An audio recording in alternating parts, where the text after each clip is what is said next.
নামাজ পড়তে পড়তে যারা মারা গেছে মুসলমান হয়ে, যেই বলবে মান রব্বুকা, তোমার রবকে, নামাজ খাড়া হবে। নামাজ আপনার কিছুই করা লাগবে না, আপনার নামাজ দাঁড়াবে। এই মুনকির নাকির, কাকে রব সম্পর্কে প্রশ্ন করতেছিস? কাকে? বলে যে লোকটা কবর শুয়ে আছে তাকে। কেবল আরামের ঘুম দিল, কেবল আরামের ঘুম দিল, আর এখনই মান রব্বুকা। মুনকির নাকির বলতেছে, ভাই তুই যে পেঁচাল বাড়িস, তুই কে রে? আমি বললাম নামাজ। আমি নামাজ। যে লোকটা মসজিদ ঢুকেই নিয়ত করার পরেই বলেছে আলহামদুলিল্লাহি রব্বিল আলামিন, রুকুতে গিয়ে বলেছে সুবহান রব্বিয়াল আযীম, সেজদাত গিয়ে বলে সুবহান রব্বিয়াল আলা, সারা জীবন রব রব করে জিকির করলো, আবার মরার পরে একই রব।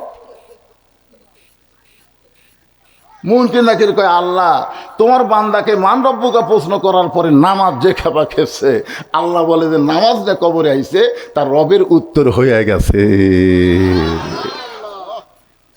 জ্ঞান আমাদের মরবেন তো পড়লেন না, কখন মরবেন জানেন?